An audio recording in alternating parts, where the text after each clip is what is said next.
para sa mga content creators na sumasali sa mga kani-kanilang grupo, mga iba-ibang grupo.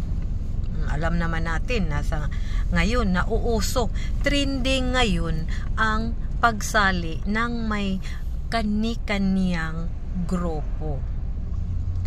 Opinion ko lang po ito mga idol. Kung sumali man tayo sa isang grupo, kung ano man ang mga roles sa grupo, bilang isang membro, kahit na katulad ng nagtatrabaho tayo, 'di ba? Mayroon tayong mga manager, mayroong mga nagmay-ari ng company, tapos tayo ay empleyado. Bilang isang membro ng grupo or team or isang empleyado, ay karapatan o responsibilidad nating sumunod kung ano man ang mga roles sa isang grupo.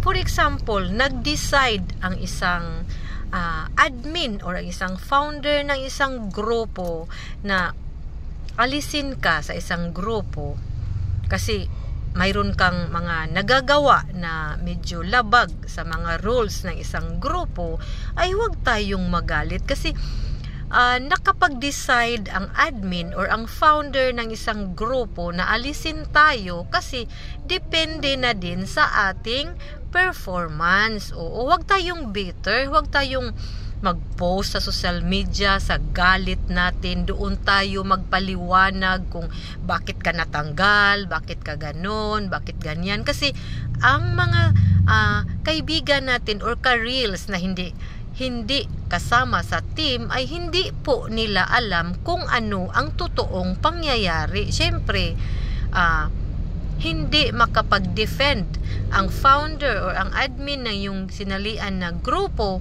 kung bakit ka tinanggal. So, siyempre, andon lahat ng mga doon sila sa iyo papanig. Ang importante, makipag-usap ka sa founder or sa admin sa grupo para marisolba kung ano man ang iyong problema. 'Di ba? O hindi natin lahat ng mga problema natin na nadaanan natin sa trabaho, sa pamilya, hindi natin i-broadcast doon sa social media para magkuha tayo ng panig kasi wala naman silang alam sa buong katotohanan.